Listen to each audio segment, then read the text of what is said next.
नमस्कार. आज आपण बनवणार आहोत उपवास स्पेशल मखाना खीर. सगळ्यात पहिलं आपल्याला बारीक गॅसवर मखाने थोडे कुरकुरीत होईपर्यंत भाजून घ्यायचे आहेत. थोडासा कलर चेंज झाला की हे असे कुरकुरीत तयार होतात. त्यानंतर 1 चम्मच तूप घ्यायचं आहे आणि त्यामध्ये आपल्याला हे काजू आणि बदाम फ्राय करून घ्यायचे आहेत.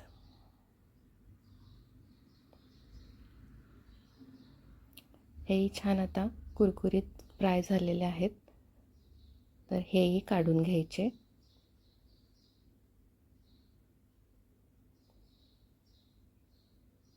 आणि याच पॅनमध्ये आपल्याला अर्धा लिटर दूध तापवून घ्यायचं आहे.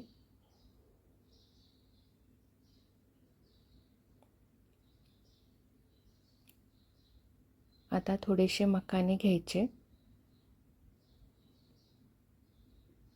आणि थोडे काजू आणि बदाम घ्यायचे आणि हे मिक्सरला बारीक करून घ्यायचे आहेत.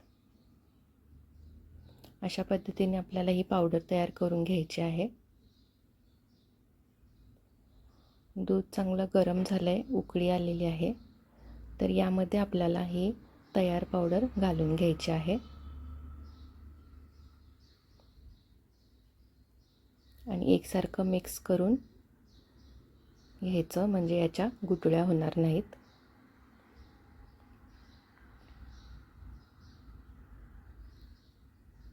यामध्ये मोठे 3 चमचे साखर घातलेली आहे.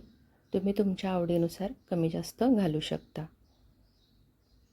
त्यानंतर पाव चम्मच वेलची पावडर घालून घ्यायची आणि दुधात भिजवलेले केशरही घालायचे आहे आणि आपण शिल्लक ठेवलेले मखाने, अख्खे मखाने यामध्ये घालून घ्यायचे आहेत आणि खीर शिजू द्यायची. यासाठी आपल्याला 7 ते 8 मिनिट लागतात.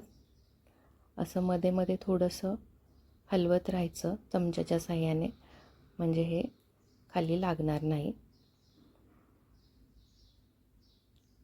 आता ही आपली मखाना खीर तयार झाली आहे. मखाने पण सॉफ्ट झालेत आणि खीरही घट्ट झालेली आहे. तर गॅस बंद करून घ्यायचा आणि खीर थंड करून घ्यायची आहे. आता ही आपली मखाना खीर खाण्यासाठी तयार आहे आणि ही खूप पौष्टिक असते. ही रेसिपी आवडल्यास या महाशिवरात्रीमध्ये नक्की ट्राय करा. महाशिवरात्रीच्या खूप खूप शुभेच्छा.